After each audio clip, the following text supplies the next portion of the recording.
Bom, mais uma palavra, e a palavra hoje está no Novo Testamento, em Atos dos Apóstolos, capítulo 9, versículo 22, quando a Bíblia diz que Paulo, já convertido, Saulo, ainda era chamado de Saulo, ele indo no caminho de Damasco, ele tem um encontro com Jesus, e agora depois desse encontro com Jesus, ele passa a ser perseguido por causa da fé em Jesus, e ele se empenha agora de igual modo para pregar Cristo.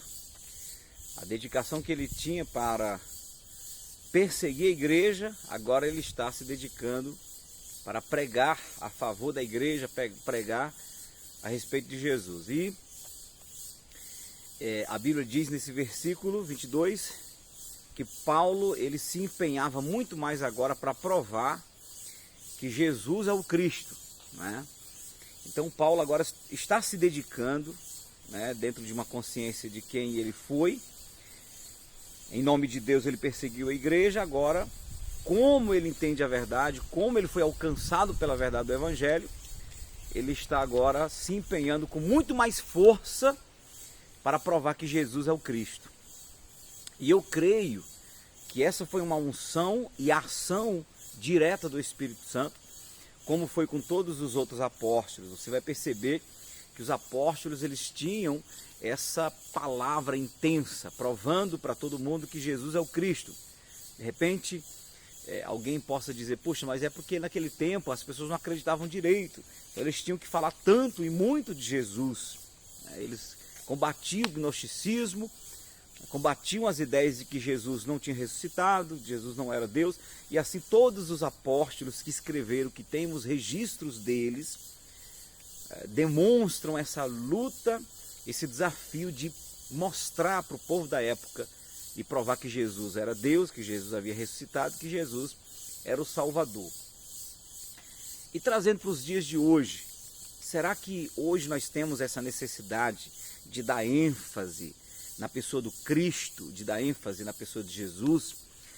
Se ensina tanto a respeito da Bíblia, se ensinam tantas coisas por aí, e de repente a gente percebe que a palavra que centraliza Jesus na Bíblia, ela está escapando dos sermões, da vida de pregação de muitos ministros. Eu creio piamente que, igualmente ao tempo dos apóstolos, a necessidade que eles tinham de falar de Jesus, de apresentar Cristo, hoje muito mais. Se naquele tempo tinham várias religiões que confundiam a cabeça das pessoas, e hoje muito mais. Nós precisamos fazer com que nossas pregações, nossas palavras, nossas ministrações deem ênfase à pessoa de Jesus. Precisamos apresentar Jesus o tempo todo.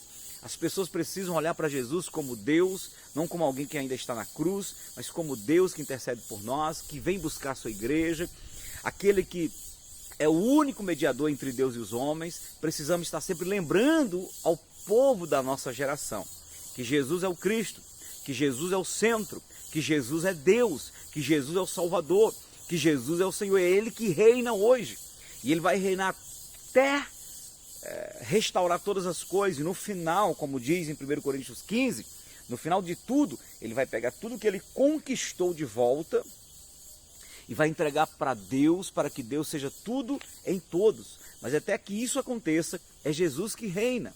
É Jesus que é o alfa, o ômega, o princípio e o fim, o todo-poderoso que era, que é e que há de vir. Precisamos dar ênfase a isso. Eu, como pastor evangélico, preciso pregar Cristo. O padre, que é um sacerdote católico, deveria pregar Cristo, colocar Cristo no centro, colocar Cristo como o único mediador. E qualquer outra religião deveria abandonar qualquer outro tipo de fonte para assumir Cristo, Jesus, como centro das nossas pregações, como centro da vida. Jesus é o Filho de Deus, Jesus é Deus. E Ele disse, eis que estou à porta e bato, se alguém ouvir a minha voz e abrir a porta, eu entrarei em sua casa, com Ele cearei, e Ele comigo. Jesus não é uma religião, não é uma teoria, Jesus é Deus que está sentado no trono no céu e que ao mesmo tempo está na terra na pessoa do seu Espírito, do Espírito Santo. Jesus precisa assumir o trono do nosso coração. E nós, os crentes, os evangélicos, e sobretudo os pastores, pregadores, ministros da palavra, precisamos fazer como Saulo, empenhar energia, empenhar força, né? Mente, coração, dedicação, sermão, oração, enfim, empenhar nossa vida ministerial com muita intensidade para provar para esse mundo que Jesus é o Senhor, que Jesus é o Cristo. Muitos de nós que hoje pregamos a palavra, viemos de uma vida intensa no mundo. A gente se dedicava àquilo que a gente sonhava.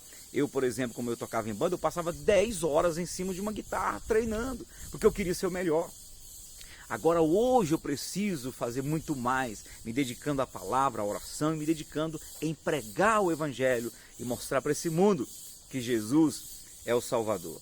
E você que de repente é apenas uma pessoa que visita a igreja, uma pessoa que faz parte de um ministério, que é um crente comum e acha que Deus não tem um plano na sua vida, comece a se dedicar com mais intensidade, comece a ler a Bíblia e comece a comunicar essa palavra com seus amigos, com as pessoas mais próximas, e faça isso com intensidade, muito mais do que o que você se dedica a qualquer outra coisa nessa vida, porque esse é o nosso chamado, pregar as boas novas, mostrar para esse mundo, para essa geração, que Jesus é o Salvador, e descansar, ter conforto e enfim, parar de se dedicar a isso somente quando ele voltar e nós subirmos para o arrebatamento, no arrebatamento, porque aí depois não vai ter mais necessidade da gente pregar, ou então quando a gente morrer, se o arrebatamento não nos pegar vivos, lá nós teremos o nosso descanso. Aqui vamos nos dedicar em falar de Jesus, deste amor, falar desse Deus poderoso, maravilhoso. Deus te abençoe em nome de Jesus.